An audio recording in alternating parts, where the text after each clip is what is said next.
how do you call them? Players like Ronaldo in Asia are earning about more than 100 million Kenya shillings per week for just playing football. You've seen Ivan Toney left the other day, the Premier League, going to the oil money, earning over whatever. I think he understands he will be earning about 100 million Kenya shillings plus a week, And football has definitely good rewards. And that's why we're asking you today. We want you to send us a short WhatsApp clip telling us or asking us a question about professional football. Yeah, we have an agent, we have a talent scout in the house. We're asking you, what questions do you have about playing professional football? I am giving away airtime. When you send me a 20-second WhatsApp video clip on WhatsApp and ask us the question, I'll send you airtime. I'll put it on your WhatsApp. In fact, already 2 of you have won. Already, they have airtime on their WhatsApp for just sending a WhatsApp video clip. Evo 2 unangoja. Ask your questions as many times as you can. The number to call is 0795-045-864. The number to send the WhatsApp video is 0793-267-279 on your WhatsApp. Then, of course, you can text us on 22047. This is TV47. This is Sports Extravaganza. Siko peke yangu. Niko na Joseph Kuria, the gang. He's representing our 2 ladies who are currently flying from Entebbe, Uganda, coming to Kenya after watching the AFCON. I also have the team leader or the chairman of Soy United Football Club, Edwin Ayiro. I also have Cedric Siambi from Soy United. I have Eric Mosonye from Soy United. Now I have added, we have now become a bigger team of Soy. But of course, I have Elisha Winga. I hope I've said it correctly. Elisha Winga is a talent scout and agent, an international agent, working with Oba's Sports Management. And that's why I'll put Soy United, Joseph Kuria, and all the entire fraternity on this particular platform so that now we can put our heads together, we crack those questions wide open. Karibu sana. Thank you very much. It's good to have you on this wonderful day. You said Elisha or Elisha? The Bible says Elisha. Now I know the pastor in town said Elisha. Now I know you went to a polling station. Mahiakalo Primary School. Yes. Rambi constituency. Those who went to group of school says Elisha. Hapana, huyo ni Tanganga ndo anasemanga Elisha hapo neno. Karibu sana. It's good to have you. We also have on the other side of our sister station, Radio 47, we have the Akakoro Under-10 football team that are from winning all the tournaments in Austria. Wako Radio 47. Later on, we shall be crossing over to them as well to listen to their successful story, because we're talking about nurturing football talent. Tuko na wazito hapa na pia tuko na mayangins under-10 wako kwa radio. Hapa tunapika sports. Utaipata vitu kama anyway. Tafuta. Hakuna station inaweza kupata vitu kama hizo. Naongea sana, mtanisamea. I'm trying to speak. Yes, let's just get into it. Haraka. Videos zina coming through thick and fast. Zitakuwa zinatumwa. In order you have those professional footballers under Obas. Wacha tuanze kuona. Unaweza anza na yoyote in whatever order. I have Esa Akida. I have wacha tuanze na, yes. We have Anedi Kundu, Kenyan, Kenya Police Bullets. Elisha, now that ni Elisha, mimi watu wa Luya wanasemanga Elisha. Thank you. Tell us about how you've managed to put Anedi under your wings, and for how long? Because now Soy pia wanataka kujua, okay, kuna Obas wanafanya aje shughuli yao. So thank you very much, Tony, yes, for this wonderful opportunity. Karibu. Yes. So before I get to Anedi, yes, maybe I do a detailed introduction. Yes. My name is Elisha Winga. Yes. Apart from being an agent, I've got a background academically. Yes. I'm a lawyer. I've studied law. I've also studied communication and media studies. I've also done community development and social work. I'm a CAFD. And yes, I'm a CAFD coach. Well I've done. got a lot of training in talent management.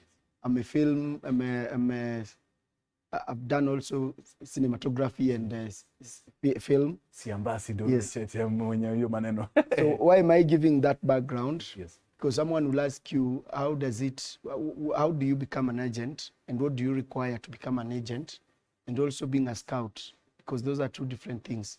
So I work with Oba Sports Management. Oba Sports Management is an international sport management agency. We are based in the UK, in London. Actually, our head offices are in London.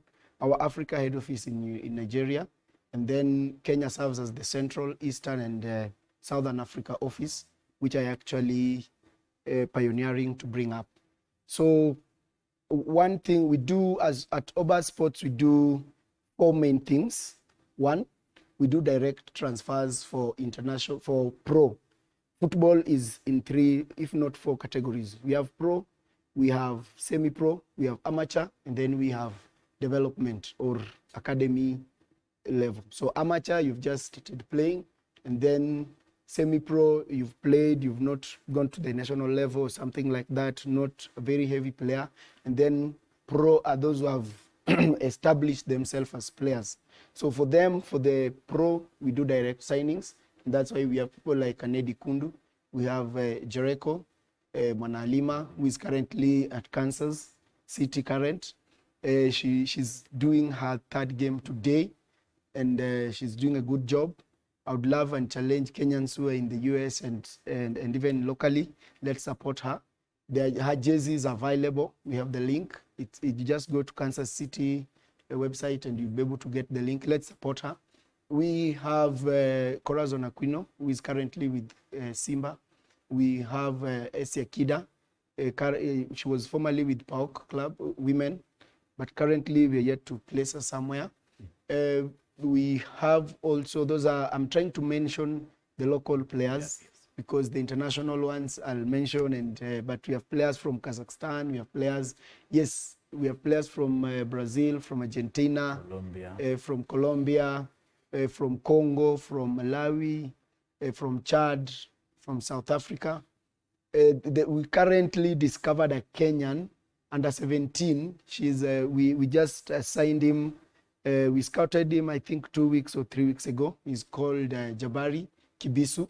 He plays for, is it Minnesota or something? Minnesota. Yes. Minnesota. Yes, Minnesota, yes. Exactly. Yes, 17-year-old. He's soon signing for Latvia. We are taking her for trials in Latvia. So that is that. Number 2, we do trials for semi-professional players. So we have trials across in Latvia, in Estonia, in Lithuania or Lithuania. Lithuania. Kama watu wa polling station Yes. wanajua Lithuania. Dubai, Yes. Spain, Portugal, Brazil. We have Hull City. We're working with Hull City. We work with Tottenham. We work with West Ham in England and other teams. Apart from, so that is for semi-professional. Then for the academy player, we do academy placements. Yes. We have more than 35. We have more than 35 academies in different countries across, from Switzerland, Netherlands, Finland, Brazil, Spain. You know, that you can be able to place players between the age of 15, 16, 17, coming to around 18 at max.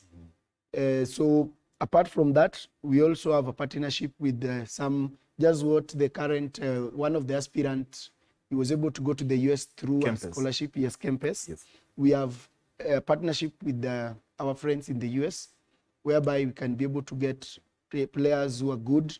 Number 1, you must be good in any sport. That is a bit broad. It's not only football, volleyball. We are doing something with the NBA. Actually, we are hosting someone from NBA next year. We are in conversation. Apart from football, we have basketball, we have athletic, stuff like that. As long as you're good in a sport and also you're good academically and you're a very relevant story why you should get a sponsorship, a scholarship, we can pull up to 100% scholarship. So those are some of the things we do.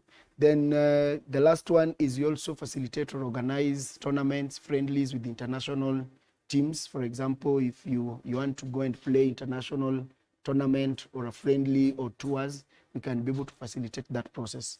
So nice. To come to the question of... just before you go there, I know this is very in-depth. Yes. I know if you just talk about Vivian Aquino Adhiambo, I know you will start from the way she was starting from Muko Kobala, maybe, all the way to where she was. But hold on to that. If you're joining us, that is Elisha. Elisha Winger, a talent and, of course, talent scout and an agent as well at Obaz Sports Management. I also have the Soy United Football Club that plays in the FKF Division 1 here. Niko na Edwin, niko na Eric, na niko na Cedric, and of course niko na Joseph, but the gang was Sports Extravaganza. They are here. They will ask. That's why I put them together here. Waulizane maswali mingi. We have an agent here. We have a team here. Those are two entities that, of course, are in the right platform. And then, of course, myself and Joseph tutakuwa hapa tuwakarange vizuri ndo tuone kama kuna ukweli. Just before Elisha continues with the in-depth information, also what Soy United might ask questions about this particular professional football. We have right now, if we are able to cross over, just for about a few minutes, let's have what Akakoro under 10 football team that are just from Austria, scooped all the tournaments, played several friendly matches, and they won. Like they have brought all the cups from Austria in the under 10 category in the tournaments they went to play in Austria, wamezirudisha Nairobi, Kenya. And it's very important. The reason also why we are putting the Akakoro football team here is because it's the same business that Elisha does. It's the same business that Soy United does. And of course, it's the same business at TV47 and Sports Extravaganza. We are here to ensure that your talent is known and a platform whereby you can express yourself. Just for a few minutes, let's listen into what my colleague, Fred Arocho, who is at Radio 47, what kind of conversations they're having with these under 10 champions. Tuko na the Akakoro Academy ambao wamevamia studio na trophy hapana machezo. Lucas, how did you enroll in this tournament? Well, we're working together with a scout from Red Bull Salzburg, and we asked him how can we enroll in a very good tournament, and he recommended that tournament, and then we signed up for that tournament, and the rest is history. Okay. You signed up for the tournament, and how many matches did you play there? In total, we played 16 matches, and in the tournament, we played 7 matches. Wow. So first group stages and then knockout stages. Okay. Coach, ilikuwaje tona? Wewe ndio ulikuwa kwenye hot seat. How was the tournament? Na pia tunaungana na wenzetu TV47. Young guys, you're now live on TV47. Wewe ambao unatusikiza msije pia unaweza kututizama kupitia runinga ya TV47. Kwa sasa tuko live ndani ya TV47. Unasema playing professional football internationally. Ndio mada ambayo inatembea ndani ya TV47. Coach, ulikuwa unasema ilikuwaje tournament? So what I can say, we have been preparing for this for the past 1 year. So we was ready. Yeah, we was ready. Mulikuwa ready kabisa. Yeah, asante. Na wewe uko na karatasi zipi? Uko na CAF-D, uko na C, uko na A ama uko na... So mimi sahi niko na CAF-D. CAF-D. Yeah. Ile ndio ya kwanza. Ile ya kwanza. Lakini matokeo tunayaona, matunda ndio haya. Msikilizaji, kama uko na swali, pendekezo ama mawazo, wakati wa simu ndio hii 0793047047 ama ukipenda 0783047047. Hello Radio 47. Hello. Sura mbaya, roho safi, niko hapa. Niko salama, leo studio imejaa na vijana wadogo hapa. Nimefurahia sana. Yes. Na hiyo shosho aliana. Pole sana. Aliaga lini shosho? Aliana nilipale nani. Pole sana shosho. Nikamvuia tatu. Pole sana rafiki yangu. Mungu atakushughulikia. Haya, asante sana na uzidi kusikiza Radio 47 popote ulipo. Halo, Radio 47. Hello, Radio Ruto. Sura mbaya roho safi, niko gangari kama mti.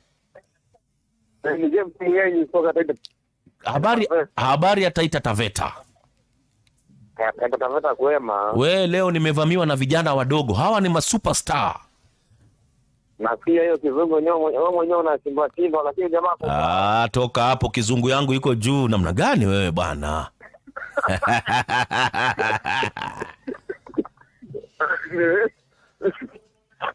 Asante sana, nasema natupata kutoka Taita Taveta. Hello, Radio 47. Hello. Sema nasi. Unaongea na Rogers kutoka Wasingishu. Karibu sana Rogers, uko na swali kwa kikosi cha Kakoro ambao leo wamevamia studio? Sina swali, na pongeza vijana tu. Unawapongeza? Asante sana na uzidi kusikiza Radio 47, manake hapa ndipo. Hello, Radio 47. Yeah, baba. Vipi? Niko gangari kama mti. Mimi mtu kutoka sasa tatizo. Hapo studio nawasikiza. Unaona, leo kuna vijana, leo niko tu na champions. Hawa ni champions. Ati? Niko na vijana hapa ambao walishinda kikombe na ni machampion hawa. Vijana wako sawa, hata kizungu wewe vita. Unasema kizungu pia imeenda shule? Kizungu rudi shule Arocho. Hao ni professional. Toka hapo rafiki yangu. Hello, msikilizaji, kama uko na swali, pendekezo wa mawazo, ndio wakati wako. Tuko hapa na Kakoro Football Academy ambao wanasema wakati wao wa kutoka Korokocho kuelekea Homa Bay umetimia. Dakika 21 hiyo baada ya saa 11. Hii ni Radio 47. Nazidi kukumbusha tu kwamba msikilizaji, niko na mihela. Pesa inakuja kwako vile unavyopenda. Wewe ambaye labda umekaa vibaya, mwezi umekaa mbaya, school fees umelipa ama hujalipa, labda hauna namna, chukua simu yako. Nambari yangu ya pesa ni *216#. Narudia tena, *216#. Baada ya kuweza kubonyeza *216#, unachagua nambari kati ya 1 na 5. Mimi nimekuambia chukua namba 3. Sijasema 33, nimesema 3. Baada weka amount between shilingi 50 peke yake. Baada ya kubonyeza *216#, alafu hapo utakuwa unapata nafasi ya kujishindia miela 50 bob peke yake. Alafu utaniambia ni pesa ngapi umekula, alafu nitafute mshindi wa pesa hii. Kabla hatujaendelea, nipate mshindi wangu wa kwanza, nitafute simu yangu hapa. My colleague Fred Arocho right there on Radio 47. He is, of course, with the under 10 Kakoro football team that is fresh from scooping all the available tournaments medals in Austria. Well done to that team. Well done to my friend Lucas. Lucas is the general manager. Mohammed, my good friend, CEO of Kakoro. Good job in what you're doing in terms of nurturing talent. And that, of course, forms the basis of our conversation here. We are continuing the same conversation. We have a very important person in matters to do with nurturing talent, or is it scouting? He's a talent scout and agent at Obas Sports Management, Elisha Winga. Ako na sisi hapa. We also have Soy United Football Club. We have Eric, we have Cedric, and of course we have the team leader, the chairman, Edwin Ayuro, and also my very good friend, Team Gang, the Gang Sports Extravaganza, Joseph Kuria. And we miss you wherever you are, Celine and Tabitha. Today leo tumesema ni maboys. It's a boys hangout. It's a boys day out. That's why we are here. And Edwin, ukikuwa na swali yote, usiseme I didn't connect you. Ati Tony, patie through pass, ndio huyu. Umeona, we've seen the list, of course, we continue seeing that particular list. So our conversation now is playing professional football internationally. That's our conversation right now, playing professional football internationally. And Jose, wewe tupa maswali. Of course, remember, as well as you say, that we have a question of the day. and forms the basis of this. And the question of the day is we're asking you to send us a question. And then I'm sending you airtime. Already 4 of you have won airtime. I've sent on your WhatsApp numbers already. Send us a short 20-second WhatsApp video on the WhatsApp numbers running below your screen. Or if you don't have a WhatsApp number, it's 0793267279 on your WhatsApp. Piga simu 0795-045-864. Joseph. So basically I have a question to Elisha. Yes. Concerning trial Elijah. Yes. and academy. Yes. So na unajua leo umeamua turinge. Unajua umeturingia na marafiki wa Georgia. Wa Georgia, Atlanta, Romania. Dogo umeturingia na Kiswahili, so acha turinge tu. So I went for some trials some time back nationwide, Nakuru All Stars. I didn't make it. But I've also played for Eldoret divisional level. Kwa hizo trials ilikuwa ni kama ya jeshi. Munaweko tu like a group and you display whatever you have. So I'd want to understand, how do you conduct your your trials? That is number one. And how does education come in? Because you mentioned something about academics. Now, I'm looking at a 13-year-old, for example. Basically, he's not through the secondary level. So how do you connect those two? You've already discovered this is talent. So how do you connect the two? Thank you very much. So what happens is, why I'm a scout, the talent is, scouting is a bit different from being an agent. Mm-hmm. Scout is having the ability to identify the talent. Mm-hmm. That's the whole job of a scout. Mm-hmm. You have the ability to identify the talent. And how do I get that? My CAFD comes to play. Because now it's only a coach who has got the ability to identify a talent. How do you identify a talent? You really have to know what you're looking for. And when you go for scouting, a player is categorized.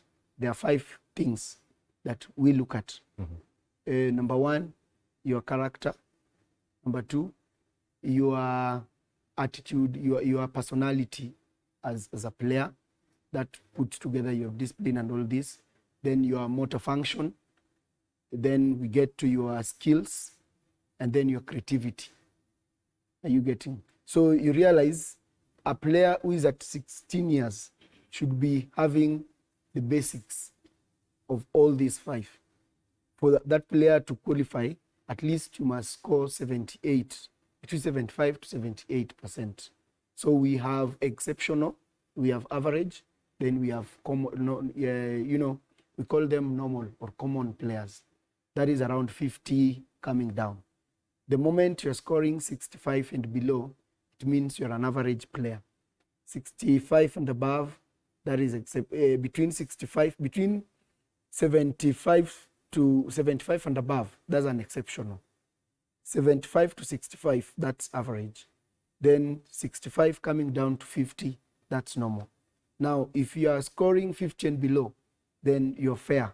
Automatically, it's not there. Probably a follow-up on that. Sorry to cut you short, because you mentioned about skill and the five things that you look at. And a player came into my mind, Mario Balotelli. He had the skills, but basically, in terms of personality, probably he lacked some character or something. So how do you merge the two? How do you train this person? He has the skills. You can see the skills equal on another level. How do you merge those two? This is now what happens at the development stage. It's the role of a coach to grow the talent as you nurture the character. You have to make sure that a player is disciplined, because football in general is founded on discipline. If you're not disciplined, no matter how good you are, you may find a coach maybe who can sacrifice discipline and go for talent, but will not go far. Are you getting? Right. Because once, it's only that coach that can work with you. Otherwise, for example, we are having, there's a player who left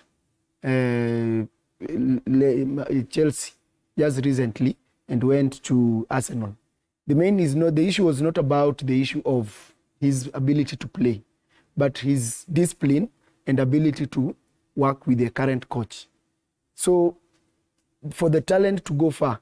Actually, like 60% of, if I take you through the scouting sheet, 60% will be about you, and I'm mostly looking at your discipline. Are you getting? So if the discipline, many coaches will tell you, give me a disciplined player who is average, and they will make them a star, than a player who is exceptional and is in discipline. So if you don't score in the area of discipline, and discipline is on the ball, off the ball, on the pitch, off the pitch. Are you getting? On the ball is how are you handling the ball? Off the ball, how are you moving when you are? Are you sticking to your position? For example, if you're playing a coach under Pep, you get out of his zones, you're out. He tells you, I want to play here, because he plays a system. So how are you disciplined to keep to your positions? Off the ball, in the pitches, how are you relating with other players? Recently, was it who? This Declan Rice. He was red carded for just a very silly, indiscipline issue. He was fouled. He was the one who was fouled, and then he reacts. So such indiscipline, out of the ball, out of the pitch. How are you living your life off? For example, we had Maguire was doing well, and then his life outside, blah, blah, blah, cases. We've had players that cases outside, you are drunk, you are drunkard, or you can't control your alcohol. Tomorrow is a match, you've gone out, you've partied the whole night. Or you love, skirts or stuff like that as a male player. You went out, you've wasted all your energy elsewhere, you're on the pitch, you can't just connect. So all these things are able to play. And as a scout, I'm able to, once you've done it repeatedly, you are able, if you just look at a player for me, when it comes to the ball, your first touch will just tell me this guy is a player. Then if I watch you for 5 minutes, the way when you're off the ball, how are you looking for it? Are you like, once you've lost it, whatever, how are you fighting to go beyond your zone to carry the team? So those are the things that we look at. So sometimes you realize you are a lazy player, you are not motivated, you complain, you don't want to take responsibility. Are you getting? Because the moment you fail on your responsibility as a player, you fail the entire team. Most of the time when a goal scores, it's not the problem there. For example, if you watch the way Manchester were being beaten by Liverpool, the problem was not the defense or the goalkeeper. It was a midfield challenge. Casemiro loses the ball, they take it, and before, they are very swift. So before the defenders could plan themselves, it is off. Where's the mistake? Midfield. So the moment you don't take responsibility, even as a striker, you get balls, you waste. So you realize the team is supplying, but you're wasting. So those are some of the things that when you go for scouting, we look at. Yes. Then finally, for example, if recently I did a scouting for Bayern, they were looking for, Bayern Academy. They will tell you specifically their system. Every team has a philosophy of how they play. So as a scout, you have to understand the philosophy of the team I'm looking for. For example, the moment you'll give me a player, the first thing I'll look at how this player plays. Then I see which philosophy can this player fit. Are you getting? So if you find this player is more, if you look at Spain, the way they play their game is, let's move with the ball. Let's possess the ball, move with the ball. Okay. Are you getting? So these are the things that we have to look at and be able to translate and place a player in the right, yes. If you're joining us, that is Elisha Winger. We have Kevin Abari Eldoret. Welcome to Sports Extravaganza. Kevin Abari Eldoret, this is Sports Extravaganza. Please reduce the volume of your TV so you can talk to us. Tuko freshi. Muko freshi, eh? Freshi barida.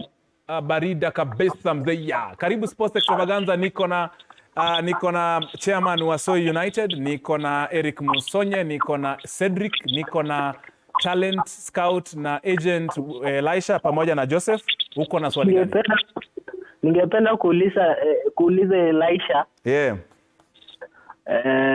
Sasa tunaweza fika aje kwa hiyo trials ili tuweze kufika huko majuu kwa professional football? Okay. Unaongea kama wewe ama unaongelea kwa niaba ya mtu? Mimi personally. Wewe una miaka ngapi? Unacheza wapi ama uko wapi? BMCFC wanaijua? BMC. DMC. BMC. Hiyo ni gani? Wanaijua? Wanaijua watu wa Soi wanaijua juu tunajua mnachezanga nao friendly. Sawa Elisha amesikia, asante sana Tegea. Elisha, also as you answer that, of course he's asking how can he reach the trials. He's in Eldoret, anataka ku reach trials. Now of course he sounds like someone who is maybe finishing their teenage age or in their 20s. And also there's a parent here called Jack. He says, can you sponsor a talent? I have a 9-year-old who loves football. Can you please advise as you answer the gentleman? And also, of course, Edwin, tafadhali maswali rushieni. Hapa mtampika. Najua mmezikaranga. Elisha. No problem. So I don't know which one to start with. But I'll Kevin, how can we reach trials? How do we reach the trials, for example, as an agent, now that is where I divide the roles. When I'm coming to look for talent, I'm a scout. When I'm presenting this talent, or the work of an agent is first to get opportunities. Yes. You must always have opportunities. And number 2 is representation. So my main role is first I get the opportunity, then I link with my scouts, in this case when I'm being a scout. So I scout the player, then I have the opportunities. For example, we have now the trials opportunities. Most of the trials for semi-pro footballers, they understand when you are taking yourself for trial, you bill your costs. Number 1, you have to pay your air ticket, you have to process your visa, you have to, there is always what we call the trial fees. The trial fees has got 1, you will be trained while you go there, because the desire of every coach or every team when they are going for trials is to help you be signed or to help you be picked. So there will be the trainings where you will access the facilities. Secondly, there will be accommodation and how you will be, and meals around there. Yes. So based on the different countries, for example, Dubai, they've got even trials for 1 week, which is around $500 minus your ticket. For 1 month, it's around $1,600 or $700. That's roughly around 180,000, and you go there. The good thing is most of the time if you get signed, then some clubs or most clubs, they will always refund you that cost. If you are lucky to get a good club. If you are not lucky, they will just give you a good salary that you will be able to recoup. Why are they putting the costs? So that they don't take each and every person that goes there. You want people who are serious, and because the moment you are spending, you will train, you will take it serious, so that they don't have 100 people going and then they only get 1 good talent. Secondly, as OBAS, what we'll do is, if you want to access the talent, the trials, you register with us, because we are your local representative. You become our member. As these players, they are all signed with OBAS. We become now your agent. Then we present you to them. Before we present you, we'll have to do the assessment and preparation. Number 1, in terms of helping you with quality videos. Sometimes, one challenge I realized with most local players is we don't know how to package our videos. Because a cup of tea can be sold at 50 shillings, 30 shillings, or 500 shillings, based on how it is presented. Sometimes a player sends you a video and all you can see is someone running and kicking the ball. It's not communicating. A video should communicate. Remember, there are 5 categories that this person is looking at. As a scout, when I'm looking at a video, I'll be interpreting your attitude, your character, your movement, your ball control, your decision making, your creativity, your coordination with other players. So if you don't know how to make a video, you'll just cut videos where you are hitting the ball, and that video cannot sell you anywhere. Are you getting? Sometimes you realize a team can sign a player and then the player does not meet the standard and you're like, how did these people sign this player? They do the whatever. The video that was presented, yes, they went for the day that guy woke up on the right hand. Yes. In a Kaua game, and you just edit that one. Secondly, there is a CV. Do you know that most Kenyan players do not have a transfer market? They are market transfers. Market transfer shows a history. It's a global CV, mostly with the male footballers. It shows the value of the player. It shows the teams you have been to. It shows your last performance, where you were, how you performed, if you're a striker, all these things. Very few Kenyan players have those. So you realize it becomes so difficult. Now, for a player who is going for trial, we'll have to work on your CV, professional CV, that shows when you started, how you've grown, your achievement at that level. For example, I played at high school level. These are the achievements. These are the medals I've won. These are the whatever. So that when those people look at the quality of the player from the video and the CV, then the coach will say, I would love to see more of this player. Are you getting? Yeah, okay. Yes, Aiden. Maybe just to put yourself or put ourselves as so united. One of the issues in player development and exposure is the cost effect. For example, you have very, very talented boys within these amateur sides, for example. And you've mentioned the issue of registration. As an agency, what do you do for players who are indeed talented, but they are unable to meet this? Because even us on this other side, there are players we've let out to clubs on goodwill to give them a platform, because we don't have the link to people like you, people who can expose them, and the talents are there. Do you leverage in terms of that cost aspect, and knowing that our game currently, the way it is, faces a lot of challenges? Do you have programs for special talents whereby you say that this one is extra special, we are going to waiver this and this and this, or we are going to take a risk on this one and help him get outside there? Yes, I think that's something, it's a conversation we are having. Obas is new in Kenya. We're just making our initial steps. We are getting ourselves in the route. It's just that we are very fast in how we run, and we have stable networks, and we are able to do much. If you look at what we've been able to achieve vis-a-vis the time we've been around, you cannot compare. But we are now in the process of how can you be able to get partners or friends who say, I love football. If you find a boy who is talented, who is good, but cannot support, I would be willing to chip in. I would be willing to support, so that we can be able to say, we have this, we are trying to, actually we are engaging the sports ministry. We are trying to push if we can be able to work, because during the just concluded secondary school games, we were able to scout a team of around 22 players. Most of them, they may not be able to support. So we are trying to engage with parents. We've shared with the government. We've gotten slots for them in Portugal, in Brazil, in Spain.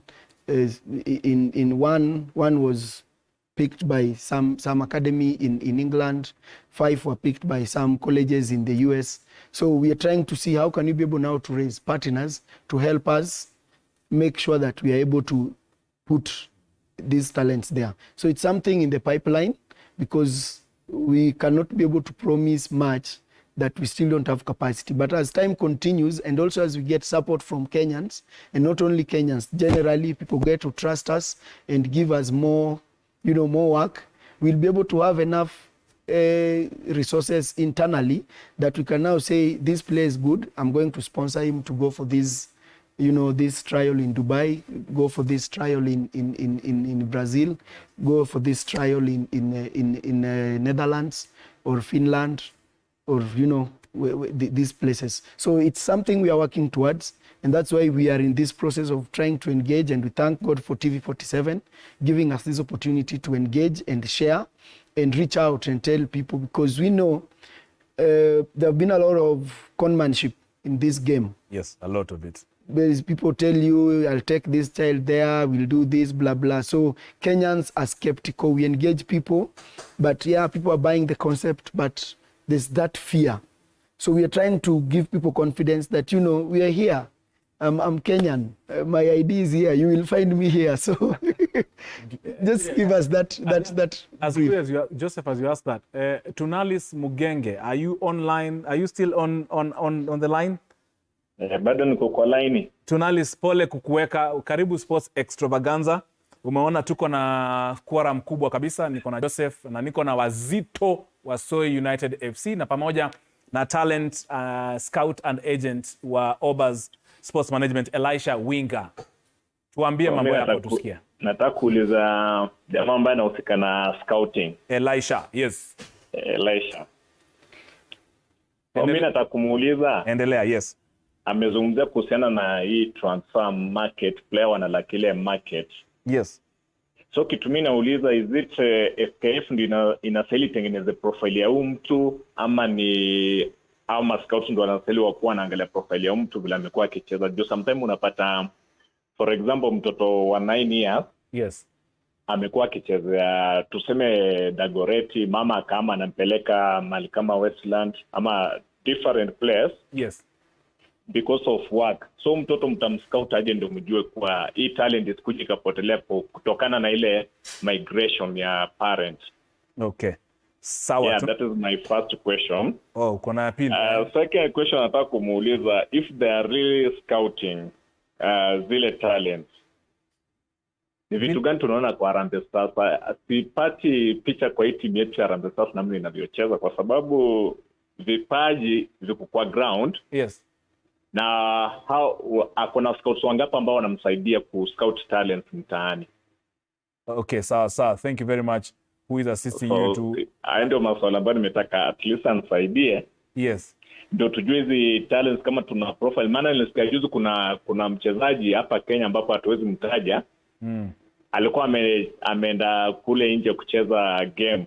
Yeah.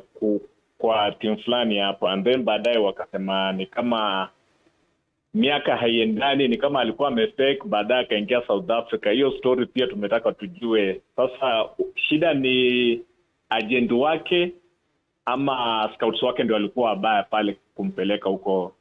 Sawa. Thank you. Yeah. Thank you very much, Tunalis. Anasema kwamba kuna player alikuwa na maisha card na ile nyingine ya original age zilikuwa zinasema tofauti. We have that challenge in Kenya. Ni noma. Of course, as you answer that, Elisha, kuna pia mkuu anasema, how does one acquire a profile on the transfer market? Ukijibu hii swali ya huyu Tunalis Mugenge ambaye anasema of course who makes those profiles, is it the FKF, and which coaches do you work with, and then someone is asking which academies are you associated with, or any academy you can go to. Okay, wow. Umeona hiyo maswali? Chagua ile in whichever readiness you are to answer. Yes. Of course, na najua kuna... As I continue, by the way, one of our member, we are working with in Kenya, comes from Lukiani constituency. I don't know if you know the Kisaka family. It's called Tony Kisaka. Tony Kisaka. Yes, Tony Kisaka is one of us at Obas. Good. So if he engages you or is engaging you currently, locally, is genuine, is member of... Get the word from the regional director that Tony Kisaka is working with us and is a good friend. And we really thank God for him. Yeah. He comes from around your area. Inaitwa Likuyani. Yeah. So he comes... Likuyani constituency. Huko penye unasimama. Nilisimama huko nikaanguka, lakini no, hukuanguka. Nililearn lesson. Thank you. Asante. Yes. Yeah, so those two questions, of course. So the first, transfer market is mostly for professional footballers. Yeah. And mainly it's always updated. It's a partnership with the you know, I'm sorry to say, but our FKF, the way it's also run, it's not very, you know, if you look at how football is I can say our league is semi-professional in a way.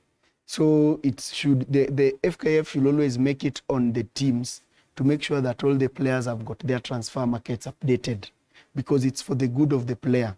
So that when most of the teams, you send them a player, they will just tell you, for professional players, they actually send me the transfer market. Yes, because a video, you may take, this player was good 2 years ago. Are you getting? But transfer market will show his immediate performance. Like currently, where is he? Yes. What is he doing? How did he perform? How many appearances he made? How many assists? How many, you know, his contribution to the team, current. So it's the team and the league should make sure that the transfer markets are always updated so that the players get that, and also the value. For example, most Kenyan players are not valued. So you will share a player, and then the first thing they will always ask you, what's the market value? Because they want to see if it's within their budget of what they can afford. So you begin saying, they already know that. They tell you, okay, we'll get back. Yeah, they know you don't have the statistics. You don't have the statistics. Share me the transfer market. That's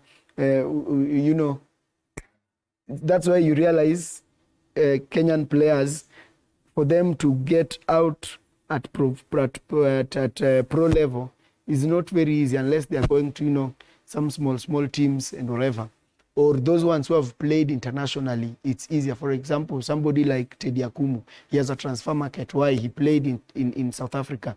Brian Mandela, he has a transfer market. Why? He's played in South Africa. So you share, you can be able to see everything active and what he has. Most of those international players, Odada, Nani, Marcelo, Joseph Akumu, for them they have. Go and check transfer market for any player playing locally in Kenya. It will struggle. You struggle. It's true. I mean, I can struggle.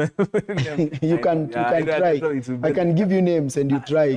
I've tried already even before the show. It's very difficult. It's very difficult. Yes. So it's a challenge, and these are some of the things that we are moving to partner with teams, and I would love maybe to extend this to partner with SOI to help them, number one, know how to package the videos for the players. Number two, use this young man's department. Every player you have, profile them.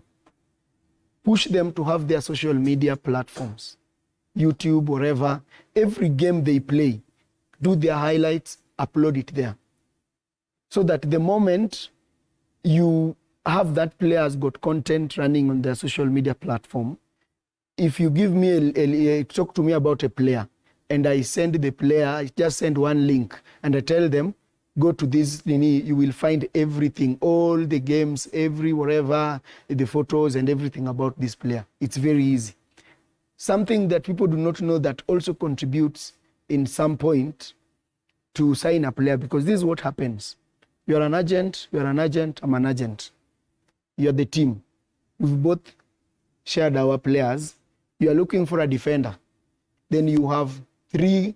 We normally, the scouting manager will always take the top three, then send them to the coach, and then the coach will also look, and then they send that to the board, the entire board.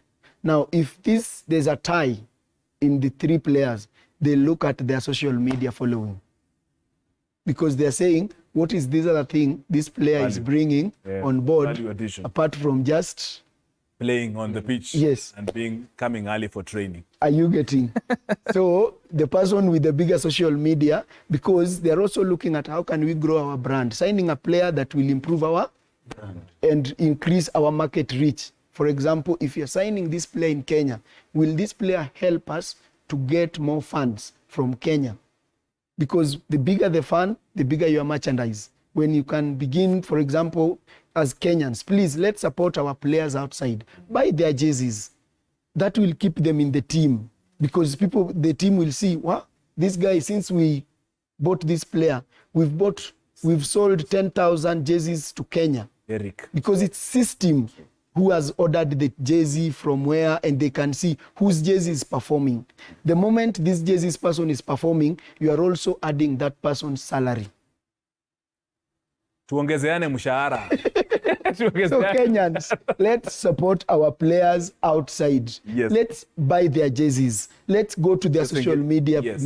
Like it, comment. They have games. Go there, flock there, randomly, so that we can be able to grow them and have more value. If you mention a player and the coaches are like, who is that? Who is that?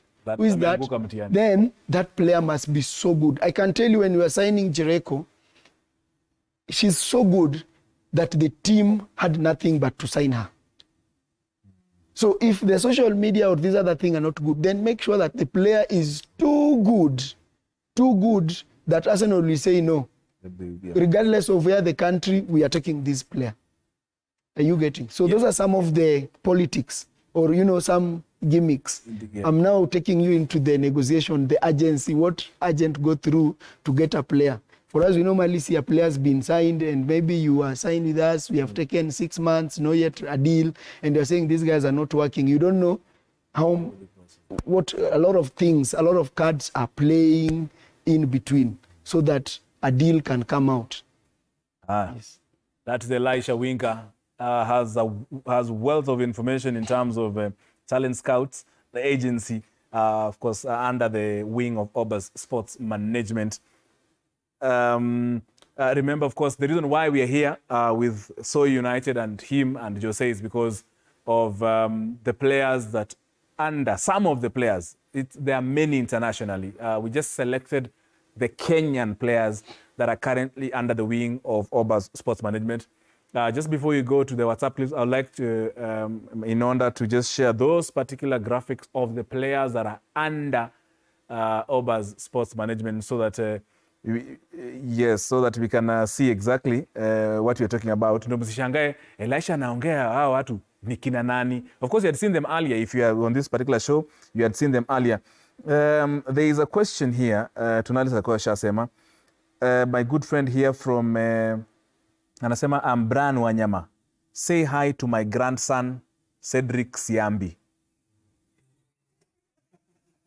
That's a quick one. I know him. He's my guy, Brian Wanyama.